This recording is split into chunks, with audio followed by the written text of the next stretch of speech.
कि कल हमने ट्रांसफॉर्मर्स की बात की थी।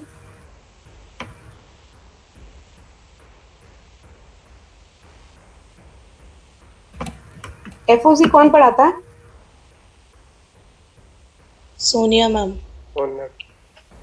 ठीक है, एक काम करना, ग्रुप पे नंबर देना जरा उनका। मैम वो आज 2 पीपीटी ही शायद इसलिए टाइम लग गया। वो 2 हो या 10 हो, जरा एक बार मुझे ग्रुप पे नंबर दे दो बस।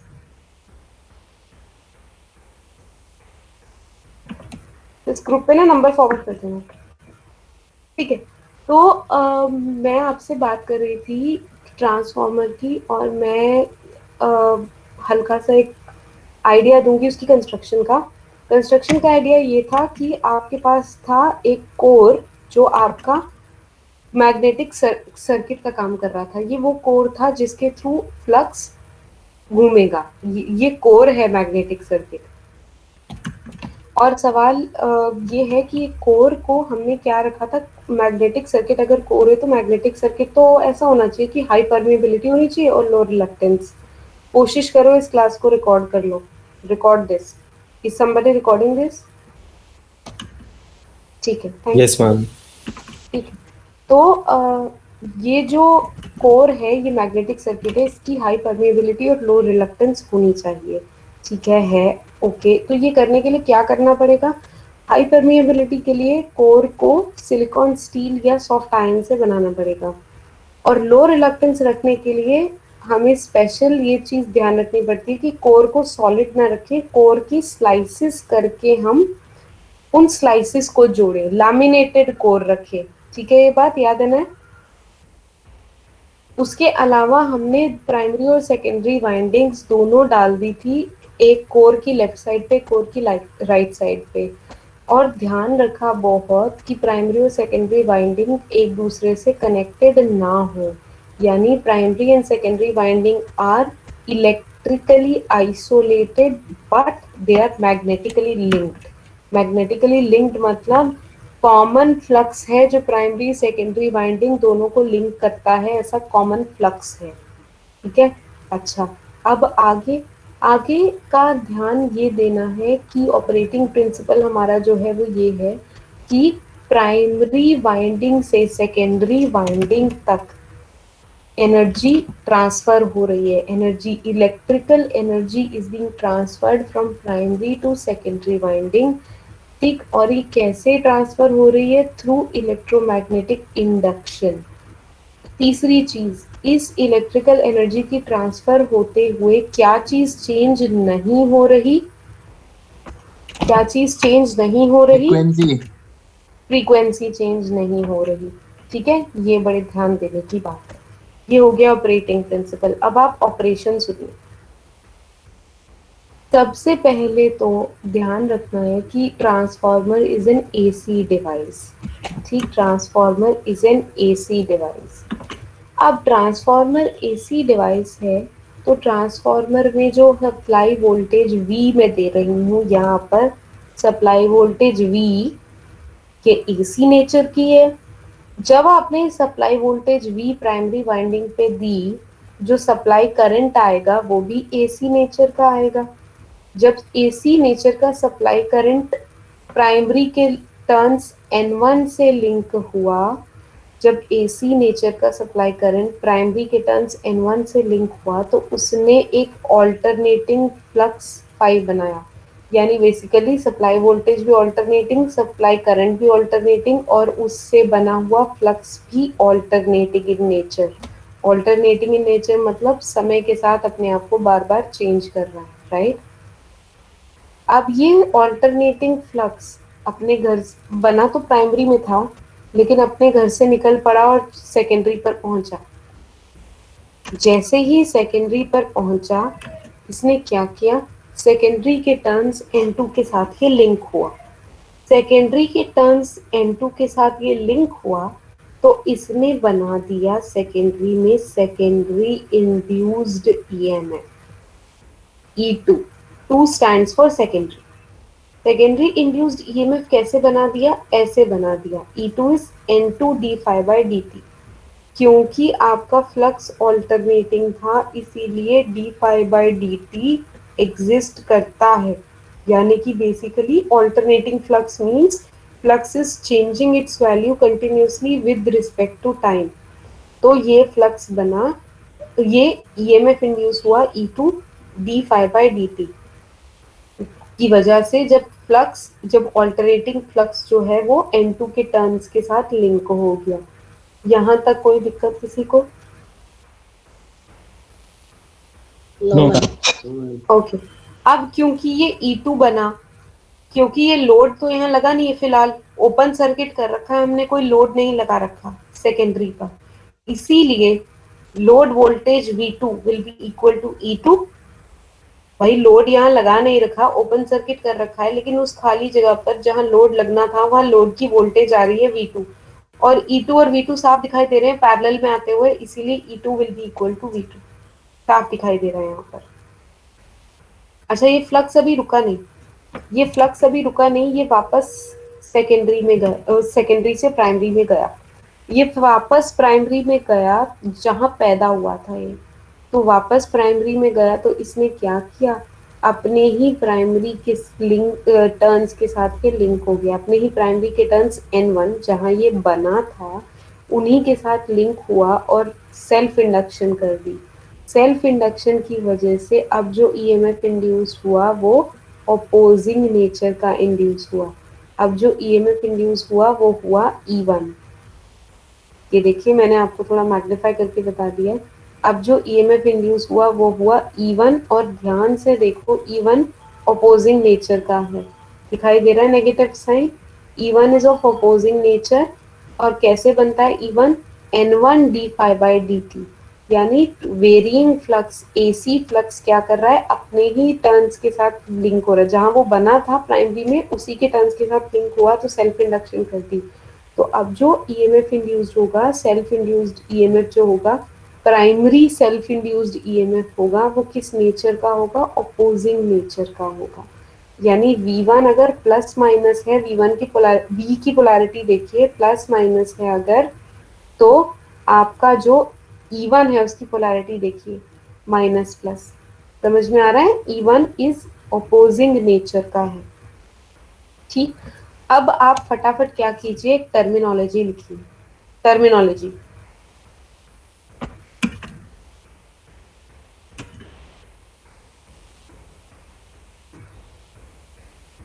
टर्मिनोलॉजी लिखिए। लिखिए capital V supply voltage, capital V supply voltage, capital V supply voltage, ठीक है। कैपिटल I लिख दो सप्लाई करंट, या इसे रहने दो, ये कंफ्यूजन करेगा बाद में आपको, सिर्फ कैपिटल V लिख दो सप्लाई वोल्टेज। फ्लक्स लिखो AC core flux, phi AC core flux, capital V आपने लिखी सप्लाई वोल्टेज, फाई लिख दो AC core flux, phi AC core flux. 1 degree लिखो प्राइमरी वाइंडिंग, 1 डिग्री लिखो प्राइमरी वाइंडिंग, 2 डिग्री लिखो secondary winding,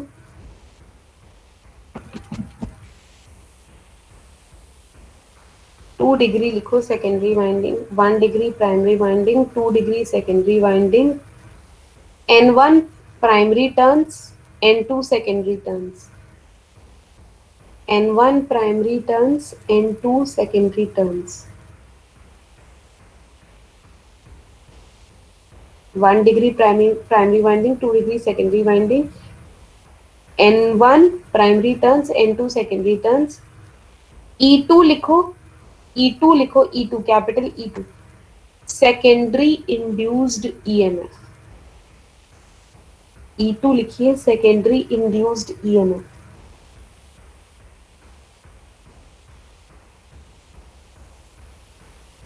E2 is 2 degree, secondary पूरा मत लिखना, लिखना 2 degree induced EMF, short form लिखा करो।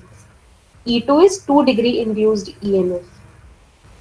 V2 लिखिए कैपिटल V2, V2 लिखिए लोड वोल्टेज और टर्मिनल वोल्टेज, लोड वोल्टेज या टर्मिनल वोल्टेज, दोनों नाम लिख लीजिएगा, दोनों काम होंगे। लोड वोल्टेज और टर्मिनल वोल्टेज।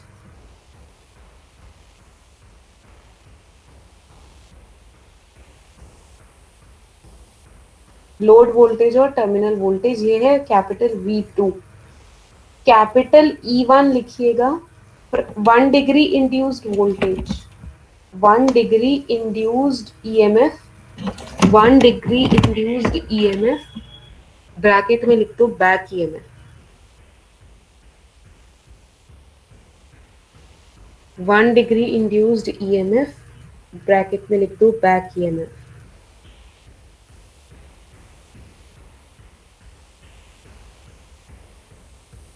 डन है? Yes ma'am. ठीक है, अब मैं एक बार फिर टर्मिनोलॉजी यूज करते हुए एक कहानी दोहराऊंगी। आपने सप्लाई वोल्टेज V दी, ऑल्टरनेटिंग नेचर की AC वोल्टेज V, उसकी वजह से कुछ AC सप्लाई करंट आया और उस AC सप्लाई करंट ने प्राइमरी के टर्न्स N1 के साथ लिंक किया और ऑल्टरनेटिंग फ्लक्स बना डाला। ये ऑल्टरनेटिंग फ्लक्स सेकेंडरी पे बना कहाँ था? प्राइमरी पे।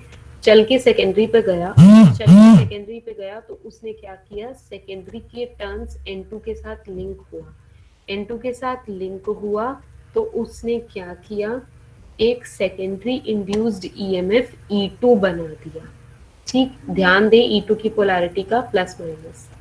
ठीक, क्योंकि यहाँ कोई लोड आपको दिखाई नहीं दे रहा है, ओपन सर्किट है, इसलिए लोड के क्रॉस की voltage V2 is equal to E2, दोनों पैरेलल में आ रहे हैं बिल्कुल परफेक्टली, राइट?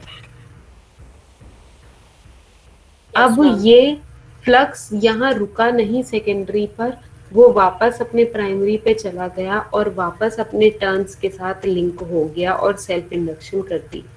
इसकी वजह से एक अपोजिंग EMF इंड्यूस हुआ, प्राइमरी इंड्यूस्ड EMF, या फिर उसका नाम है बैक EMF। यहां तक ऑपरेशन क्लियर है सबको?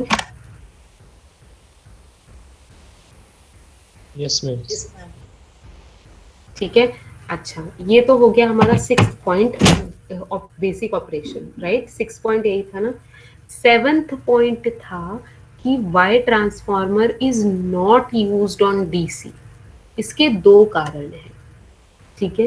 पहला कारण, अगर सप्लाई वोल्टेज DC दोगे तो सप्लाई करंट भी DC होगा और DC सप्लाई करंट की वजह से DC फ्लक्स आएगा। यस? Yes ma'am. क्योंकि फ्लक्स DC आएगा, इसका मतलब DC का मतलब क्या है कि फ्लक्स कांस्टेंट होगा, वो समय के साथ अपने आप को चेंज नहीं करेगा, उसकी कांस्टेंट वैल्यू होगी, यानी d∅dt होगा 0। d∅dt 0 होने की वजह से E2 की वैल्यू क्या हो जाएगी? यहां से देखो E2 की वैल्यू क्या हो जाएगी? 0 0, यानी there will be no secondary induced EMF। और अगर E2 ही नहीं होगा, E2 ही 0 होगा तो V2 भी 0 होगा, यानी लोड को भी कोई वोल्टेज नहीं मिलेगी। क्लियर?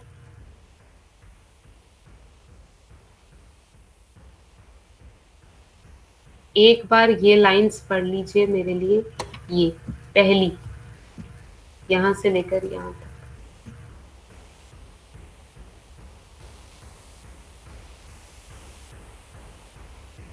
और अपनी FOC वाली मैम का नंबर छोड़ देना जरा ग्रुप पर।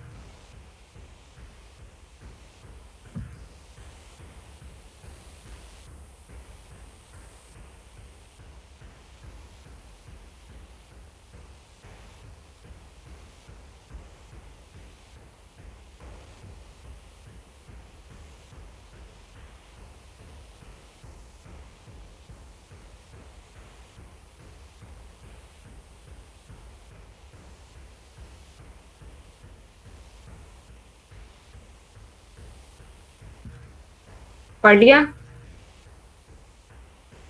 Yes ma'am.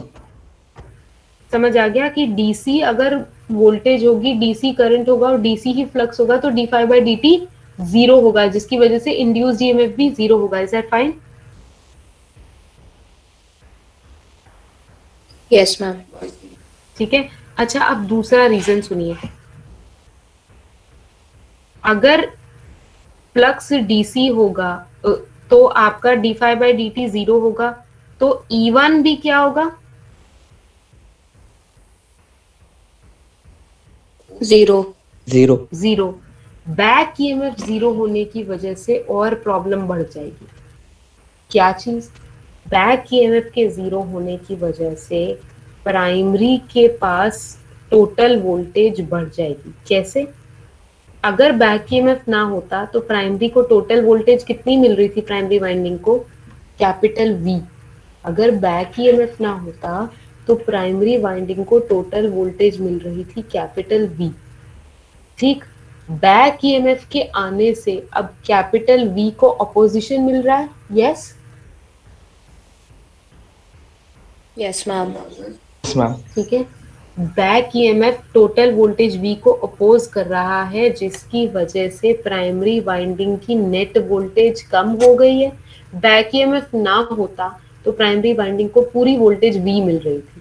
बैक ईएमएफ आ गया तो उसने प्राइमरी वाइंडिंग वी को अपोज किया, जिस वजह से प्राइमरी वाइंडिंग की नेट वोल्टेज कम हो गई। इससे क्या हुआ? इससे ये हुआ कि जब खाली V था, जब E1 नहीं था, बैक ईएमएफ नहीं था, तो वो प्राइमरी वाइंडिंग को पूरी वोल्टेज V मिल रही थी और पूरा करंट I मिल रहा था। वो करंट बहुत ज्यादा होता है, इस वजह से प्राइमरी वाइंडिंग जल सकती है, बर्न आउट हो सकती है। बैक ईएमएफ के आने से क्या हुआ कि capital V primary voltage, capital V supply voltage को अपोजिशन मिला बैक ईएमएफ आने से, जिस वजह से प्राइमरी वाइंडिंग की नेट वोल्टेज कम हो गई, जिस वजह से प्राइमरी वाइंडिंग के थ्रू नेट करंट भी कम हो गया और प्राइमरी वाइंडिंग जलने से बच जाती है। Is that clear? Yes ma'am. ये सेकंड वाला पढ़िए, ये सेकंड मार्क्ड, यहां से लेकर यहां तक।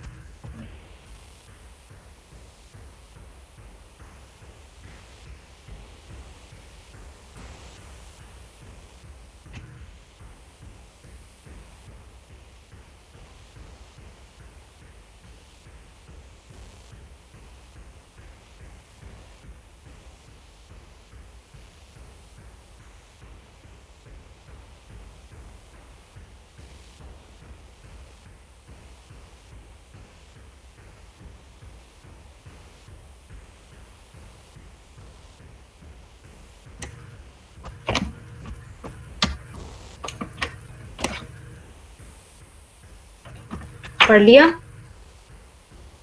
Yes ma'am. मुझे Yes, बता ma'am. दिया करो, मुझे बता दिया करो। मैं बार बार पूछू ना, समझ रहे हो? मुझे पूछने की जरूरत ना पड़े, मुझे बता दिया करो। हो गया? यहाँ तक कोई डाउट है किसी को?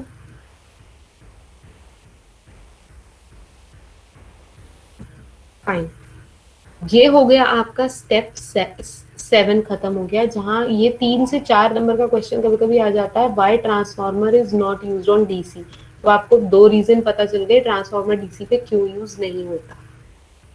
अच्छा, अब आप 8th स्टेप लिखिए, पॉइंट नंबर 8 लिखिए, ट्रांसफॉर्मेशन रेशियोज, और ये नोट कर लीजिए चारों ट्रांसफॉर्मेशन रेशियो। पॉइंट नंबर 8, 7 तो कल तक लिखे थे ना, 7 तक लिखा था ना कल, आज 8 लिखिए, ट्रांसफॉर्मेशन रेशियो।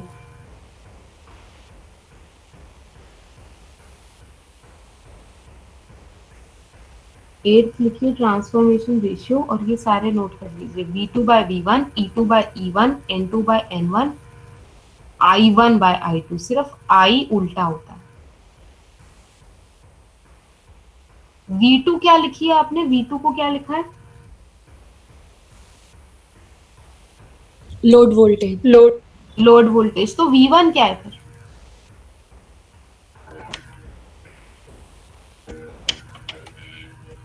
V1 क्या होगा फिर? V1 is the primary voltage, supply voltage. जहां आपने V लिखा है ना टर्मिनोलॉजी में, उसे V1 कर दो। Okay ma'am. V1 is the supply voltage. उसको V ले लो, V1 ले लो, एक ही बात है, V1 कर लो आप। बुक के हिसाब से, नहीं तो कंफ्यूजन होगा। अब समझ आ गया, V1 जो आपने सप्लाई की है और V2 जो आपको लोड पे मिली है, ठीक है, और जो इंड्यूस्ड है वो E1 और E2 है। Is that clear? ये हो गया Yes, 7th ma'am. पॉइंट आपका। अब 8th पॉइंट लिखिए, EMF इक्वेशन। अब 8th पॉइंट लिखिए EMF इक्वेशन, और साथ में लिखिए plus numericals, EMF equation plus numericals.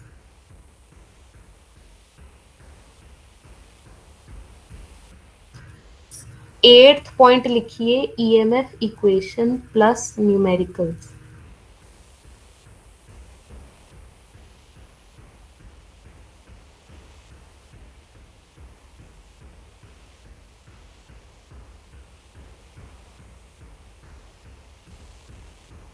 अब और यहाँ स्क्रीन पे अब ध्यान दीजिए, EMF इक्वेशन किसके लिए है? जो E1 और E2 हैं, जो E1 और E2 हैं, मैं ये जो इंड्यूस्ड EMF E1 और E2 हैं, मैं चाह रही हूँ कि इन E1 और E2 का फॉर्मूला निकाल पाऊँ, E1 और E2 का फॉर्मूला निकाल पाऊँ ताकि मैं उनकी वैल्यूज कैलकुलेट कर सकूँ। तो ये जो इंड्यूस्ड EMF E1 और E2 हैं, इनके फॉर्मूला डिराइव करने के लिए EMF इक्वेशन है। It is very simple, step wise बता रही हूँ। स्टेप 1 देखिए, मुझे पता है मेरा फ्लक्स ऑल्टरनेटिंग इन नेचर है ना? ये बात तो बताया ना, जब V1 ऑल्टरनेटिंग है, सप्लाई करंट ऑल्टरनेटिंग है, तो फ्लक्स भी ऑल्टरनेटिंग आएगा, right? Yes ma'am. Alternating flux को या किसी भी ऑल्टरनेटिंग क्वांटिटी को मैं ऐसे लिख सकती हूँ ना, phi is equal to phi max sin omega t। Yes ma'am. है ना? अच्छा, ये मैंने लिख दिया। अब ध्यान से देखो, मुझे क्या चाहिए? E की वैल्यू। इंड्यूस्ड EMF क्या है? Basically minus n d phi by d t, है ना? Induced EMF E is what? Minus n d phi by d t. ये मैं अभी दिखाकर आई हूँ आपको। तो अगर मुझे इसकी वैल्यू निकालनी हो इंड्यूस्ड EMF की, तो मैं क्या कर सकती हूँ? और d phi by d t यहां से, तो d phi by d t क्या निकलेगा, बता सकते हो?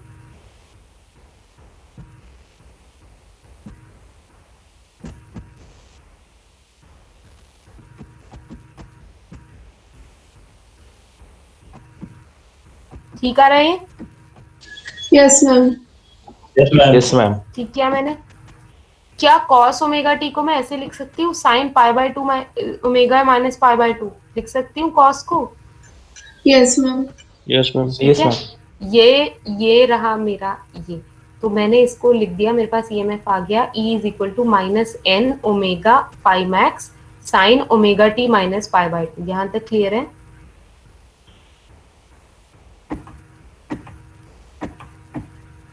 मैंने पूछा, यहाँ तक क्लियर है? Yes, ma'am. Yes ma'am. ठीक है।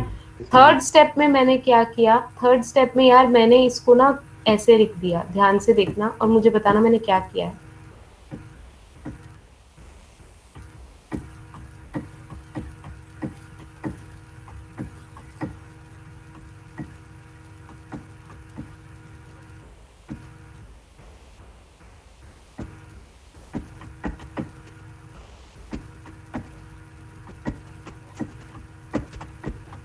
क्या किया मैंने? ओमेगा एक्सपेंड कर दिया। ओमेगा को 2 पाई एफ लिख दिया बस। ये थर्ड स्टेप है मेरा, ओमेगा को 2 पाई एफ लिख दिया। कोई दिक्कत यहाँ तक? अब No, ma'am. फोर्थ स्टेप में मैं क्या कर रही हूँ, मैंने देखा यार, फोर्थ स्टेप में मैं क्या कर रही हूँ, मैंने अब इस EMF की, इंड्यूस्ड EMF की RMS वैल्यू निकाल दी। तो डिवाइड बाय रूट 2 करना पड़ेगा मुझे।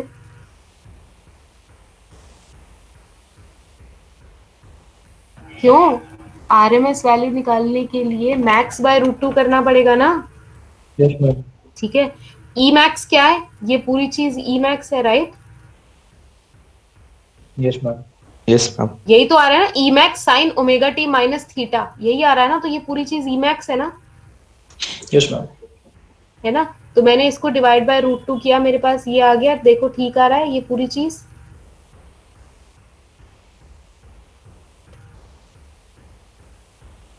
Yes ma'am. Yes ma'am. कोई दिक्कत किसी को? फिर देख लो, फिर बता दो। कोई दिक्कत किसी को? अब मैंने क्या किया फाइनली, ये 2π/√2 इसकी वैल्यू निकाल दी, आ गई 4.44 बस। और मैंने फॉर्मूला लिख दिया E1 का और E2 का। देख लो एक बार, ऊपर से लेके नीचे तक चेक कर लो। मैं 1 मिनट दे रही हूँ, चेक कर लो, मुझे बताओ कोई दिक्कत है यहाँ तक?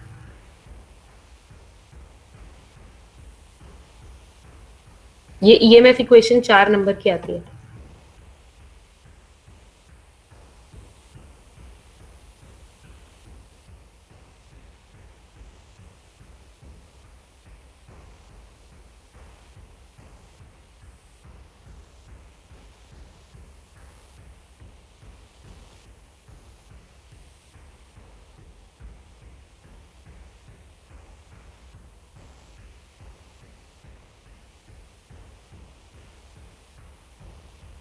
Done ma'am.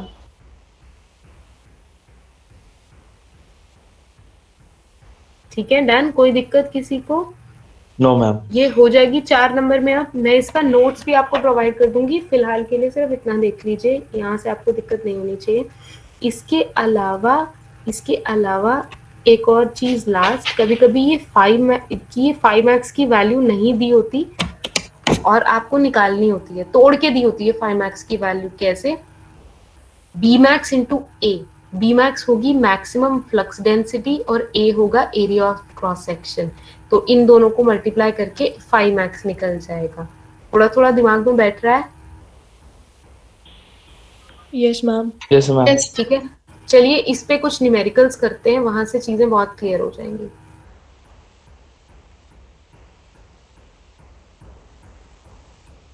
फॉर एग्जाम्पल पहला न्यूमेरिकल ये देखिए, ट्रांसफॉर्मर दे रखा है with output of this KVA. ध्यान से सुनना, मैं कुछ ऐसी बातें आपको बताऊंगी जो इंपॉर्टेंट है। केवीए में क्या आता है? एस, पी या क्यू? एस आता है केवीए में, ठीक है, ये एस आता है केवीए में। And this S is equal to what? V1 I1 और V2 I2। ठीक है, जब भी एक न्यूमेरिकल में कभी कोई वोल्टेज मिसिंग हो या कोई करंट मिसिंग हो, आप इसी एस को यूज करके मिसिंग वोल्टेज या करंट निकाल सकते हो। मेरी बात समझ रहे हो? Yes ma'am. ठीक है, फटाफट क्या करो, अपने रजिस्टर में ये लिख लो, S is equal to V1 I1 is equal to V2 I2। ये बहुत काम आएगा, अभी मैं आपको न्यूमेरिकल भी दिखाऊंगी इसका, उस समय ये स्ट्राइक नहीं करता। यहाँ लिख लो ट्रांसफॉर्मर आउटपुट, लिखो transformer output capital S is equal to, transformer पूरा मत लिखना, TRF लिखा करो।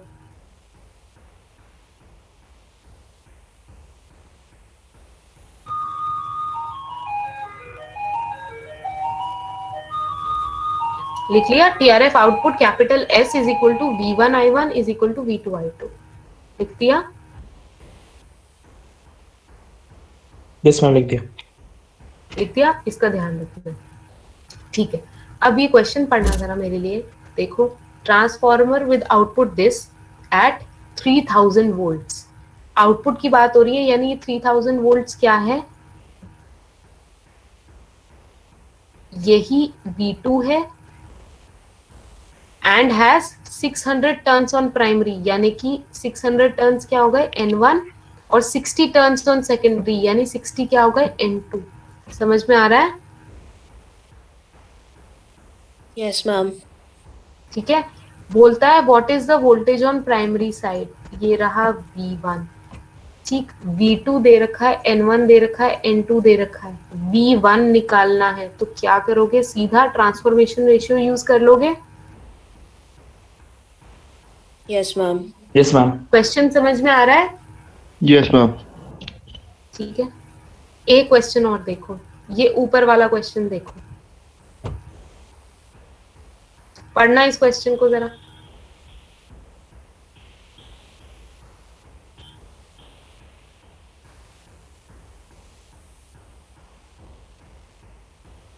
ढंग से पढ़ लो एक बार।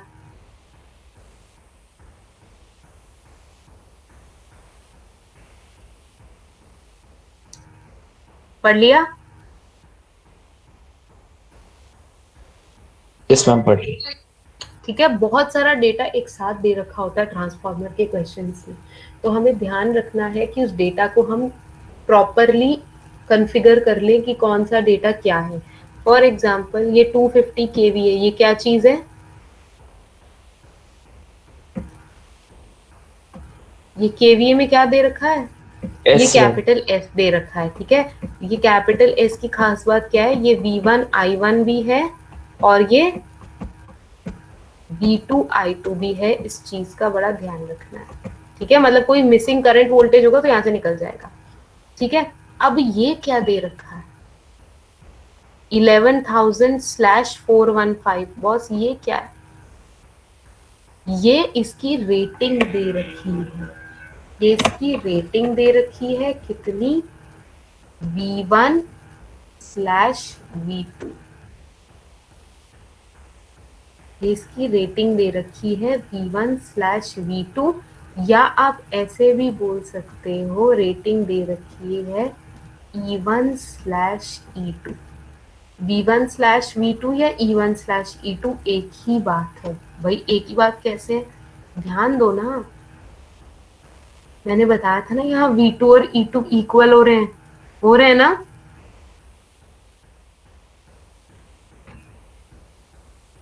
Yes, ma'am. मुझे बाकी लोगों से जवाब चाहिए। I will leave the class. I have already left the class. सुबह मैं आईसी की क्लास छोड़ चुकी हूँ, मैं आपकी भी छोड़ दूंगी class. Yes ma'am. Yes ma'am. Yes ma'am. Yes, आपको ma'am. समझ में आ रहा है? यहाँ V2 और E2 इक्वल है। Similarly V1 and E1 equal है। Yes ma'am. मैग्नीट्यूड में, डायरेक्शन में ऑपोजिट है, राइट? Yes, डायरेक्शन में Yes, एक ma'am. दूसरे को अपोज कर रहे हैं V1 और E1, लेकिन मैग्नीट्यूड में दोनों सेम है फिलहाल। V1 and E1 are same in magnitude and V2 and E2 are same in magnitude। ठीक है, तो आप चाहे इसे V1 E1 V1 V2 मान लो इस रेटिंग को, चाहे E1 E2 मान लो, एक ही बात है। ये 50 हर्ट्ज क्या है? Frequency F। Single phase transformers है। 80 टर्न्स ऑन सेकेंडरी, मतलब क्या दे रखा है? N2। और आपसे बिल्कुल, और आपसे बोला हुआ है मैक्सिमम कोर फ्लक्स निकाल दो। मैक्सिमम कोर फ्लक्स मतलब फाई मैक्स। तो फाई मैक्स आपको याद आ जाएगा किस फॉर्मूले में था? इस फॉर्मूले में था ईएमएफ के ना। E2 दे रखा है आपको, रेटिंग से पता चल गया। फ्लक्स फ्रीक्वेंसी दे रखी है, N2 दे रखा है, फाई मैक्स निकल जाएगा। Yes, ma'am.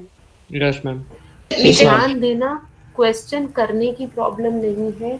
डेटा बहुत सारा दे रखा होता है ट्रांसफार्मर के क्वेश्चन में। न्यूमेरिकल में सबसे पहली चीज यही है, you have to find out क्या चीज गिवन है। ठीक है, you have to find out क्या चीज गिवन है। अब थोड़ा थोड़ा आइडिया हो गया आपको कि रेटिंग कैसे दी रखी होगी, V1 V2 E1 E2, S क्या होगा, टर्न्स कैसे दे रखे होंगे। अब आइडिया हो गया। Shall we move on to real questions? Yes ma'am. Yes, ma'am. चलिए क्वेश्चन, ये देखिए थर्ड क्वेश्चन। ये क्वेश्चन पढ़ना जरा।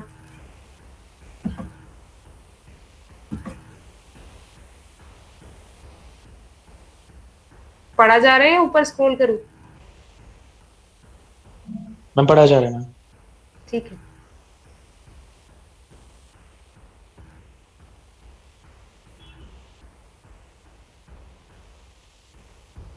क्या क्या दिया हुआ है आप डेटा नोट करिए प्लीज।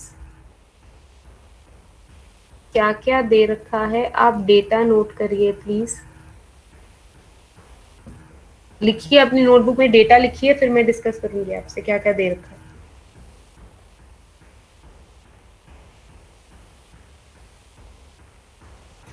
जल्दी कर।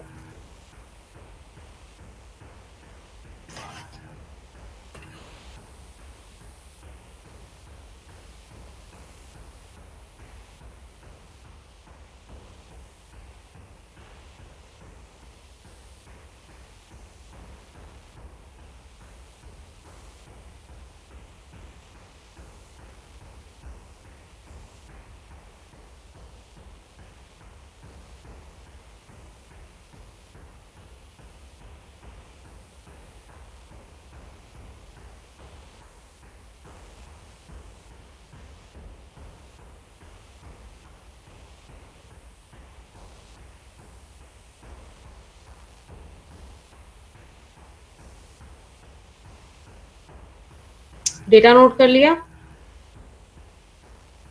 Yes. Yes, ma'am. ठीक है, तो आप देखिए एक बार क्या दे रखा है आपको। आपको दे रखा है this is what? S. Capital S वाली. Capital S. ठीक है, यही V1 I1 है, यही V2 I2 है। उसके बाद ये रेटिंग दे रखी है, दिस इज व्हाट?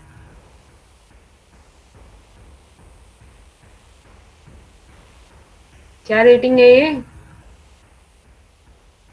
या तो आप इसे V1 V2 ले लीजिए, या आप इसे क्या ले सकते हैं, E1 E2 भी ले सकते हैं, बात एक ही है। ठीक है ये बात? Yes, ma'am.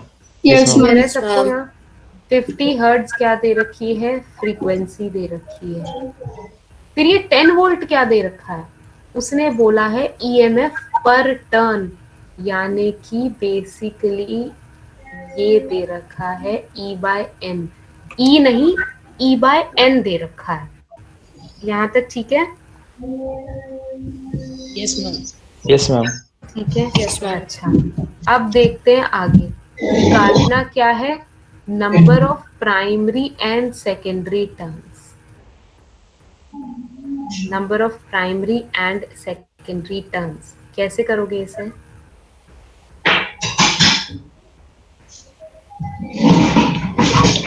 और मैक्सिमम फ्लक्स डेंसिटी भी दे रखी है,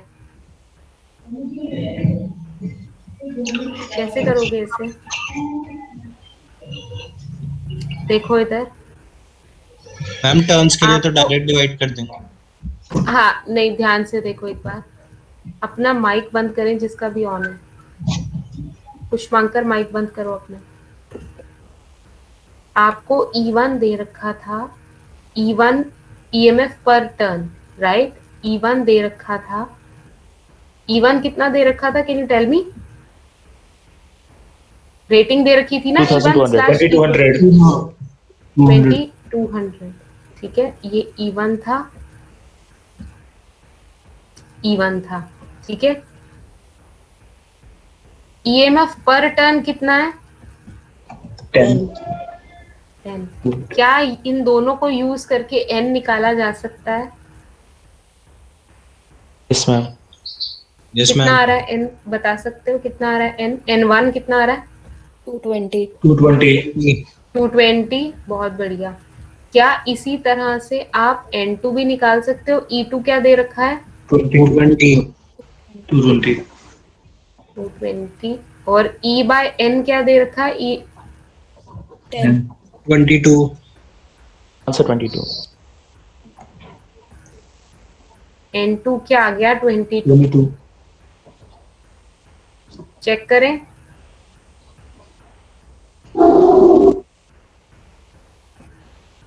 सही है ना? Yes, ma'am. Yes, ठीक है, ma'am. ये आ गया आंसर आपका पहला सॉल्व। उसके बाद उस पहला पार्ट डन। उसके बाद वो आपसे पूछ रहा है boss net cross sectional area निकालो कोर का, यानी ए निकालो। आपको बी मैक्स गिवन है 1.5 टेस्ला, ए चाहिए। आपको ध्यान क्या आया? आपको ध्यान आया कि मैंने तो ये पढ़ा था phi max is what B max into A, याद है? Yes, ma'am. बी मैक्स आपको गिवन है, अगर फाई मैक्स निकल जाए तो ए भी आ जाएगा। Yes, ma'am. Yes, ma'am. ठीक है, फाई मैक्स निकालने के लिए क्या करोगे?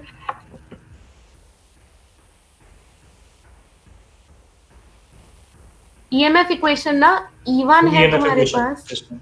हाँ, फ्रीक्वेंसी है N1 है, 5 मैक्स निकल सकता Yes, ma'am. है ना, या E2 है, F है, N2 है, 5 मैक्स निकल सकता है। तो 5 मैक्स की वैल्यू निकालो जरा। किसी को कोई दिक्कत हो रही है तो पूछ लो, ये क्वेश्चन जरूर आएगा। EMF equation is very important. बोलो, किसी को कोई डाउट है, कुछ प्रॉब्लम है, पूछ लो जल्दी।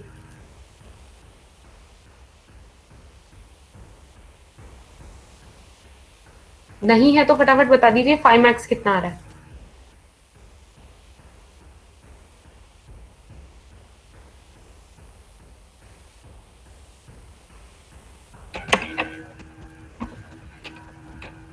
फाइव मैक्स बता दीजिए कितना आ रहा है। मैम 0.05045 वीबर 0.045. 0.045 वीबर। ठीक है, या ये रहा, ये 0.045 वेबर, यही आ रहा है यस मैम। Yes, ma'am. है ना। अब 5 मैक्स आ गया तो ए क्या होगा, 5 max bye B, Yes, ma'am. निकाल दो, खुद मैच करो आंसर।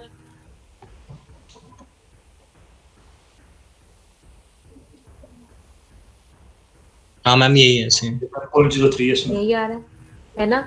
कोई दिक्कत किसी को No, ma'am. नहीं? ठीक है, एक लास्ट क्वेश्चन करते हैं। ये 12.5, इस क्वेश्चन को इंटायरली आप कीजिए। ध्यान से पहले डेटा नोट करो, कौन सी चीज क्या गिवन है, उसके बाद डिसीजन लो जो निकालना है, कैसे निकालना है। पहले डेटा लिखो।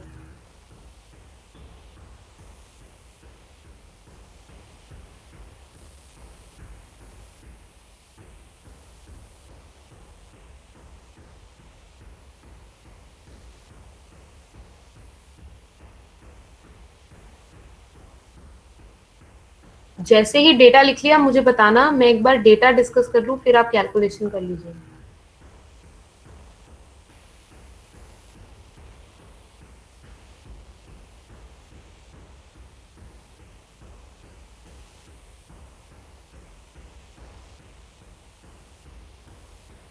लिख लिया मैम। सबने डेटा लिख लिया? Yes, ma'am. Yes, ma'am. Yes. ठीक है, तो डेटा में क्या क्या गिवन है हमें? What is this? N1 N1. 350 N1 given है। ये क्या है? N2. N2. है ना, 1050 N2 गिवन है। उसके बाद ये क्या है? Area of cross section. Area cross. Area of cross section. बहुत सेंटीमीटर स्क्वायर में गिवन है, ध्यान रखना है, इसे उसी जगह पर मीटर स्क्वायर में कन्वर्ट कर देना है। तो किससे डिवाइड करोगे? 10 raised to the power minus 4. हाँ, 10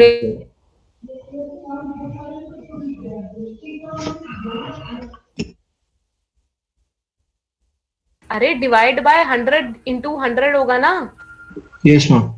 तो 10 रेस्ट पर 4 से डिवाइड होगा, 10 रेस्ट पर माइनस 4 से मल्टीप्लाई होगा। ठीक है, अच्छा, प्राइमरी वाइंडिंग कितनी, ये 400 वोल्ट क्या दे रखा है?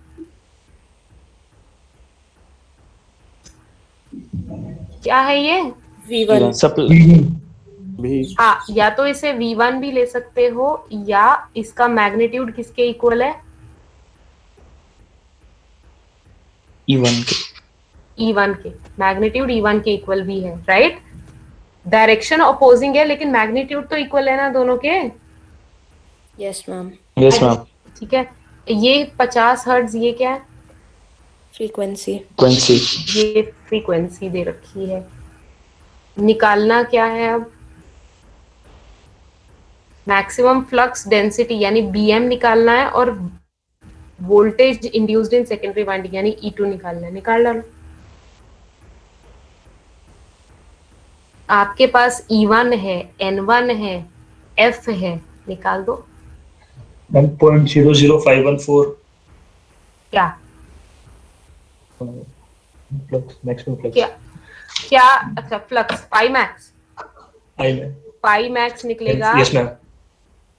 ये बिल्कुल सही निकाला तुमने, 0.00514 या 5.14 × 10⁻³ है ना, ये 5 मैक्स आ गया।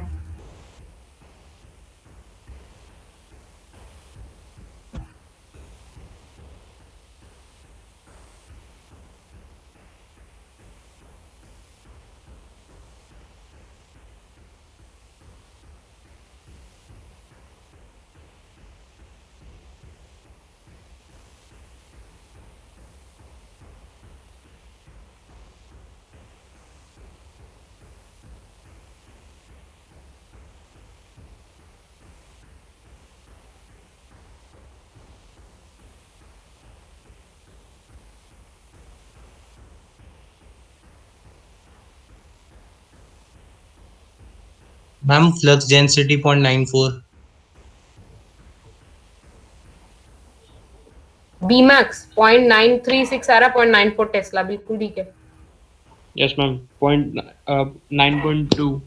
हाँ बढ़िया।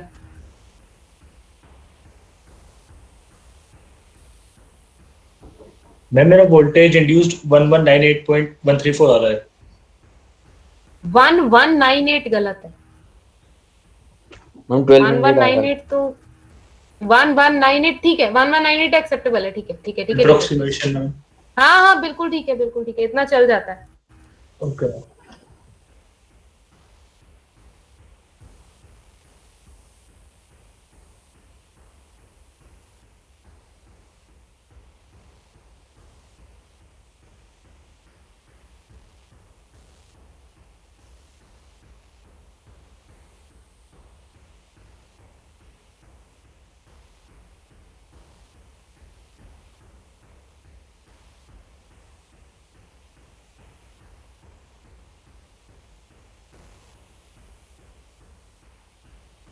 हो गया सबका? Yes ma'am. Yes ma'am. ठीक है, तो इस तरह के क्वेश्चन आएंगे। इनफैक्ट यही तरह के क्वेश्चन आ रखे हैं, देखिए 2006 में आ रखा था। ठीक है, तो इस तरह के क्वेश्चंस हैं, एक दो और क्वेश्चंस हैं। अटेम्प्ट दोस क्वेश्चंस, 2-3 और हैं, अटेम्प्ट दोस क्वेश्चंस। अब आपको पता चल गया, दो बातें बड़ी ध्यान से रखनी है दिमाग में। एक, ये जो केवीए दे रखा होता है ये एस होता है, यही V1 I1 है, यही V2 I2 है, सबसे पहली बात। दूसरी बात, जो वोल्टेज दे रखी होती है V1 and E1 are same and V2 and E2 are same in magnitude। ठीक है, ये बात ध्यान रहेगी। Yes ma'am. Yes ma'am. ठीक है, चलिए अब ये पूरा आपकी पीडीएफ ये वाली कंप्लीट हो चुकी है विद 8 पॉइंट्स। ठीक, हमने ईएमएफ इक्वेशन की डेरिवेशन भी देख ली और न्यूमेरिकल्स भी देख लिए। अब ये 8 पॉइंट पूरे हो चुके हैं। अगली बार आप जब मुझसे मिलेंगे तो इन 8 पॉइंट्स को रिवाइज करके आना, ताकि मैं इनके आगे जा सकूं, क्योंकि हर चीज ट्रांसफार्मर में पिछली चीज से रिलेटेड है। ठीक है, चलिए। अच्छा, दूसरी बात ये पीडीएफ तो मैं आपको भेज ही चुकी हूँ। ठीक, अब अटेंडेंस लेके फ्री कर देती हूँ। मुझे सिर्फ इतना याद दिलाना है कि सैटरडे की एक्स्ट्रा क्लास के मैंने नोटिफिकेशन दे दी थी, आपने देख लिया ना? Yes ma'am. Yes ma'am. और साथ ही साथ में संडे के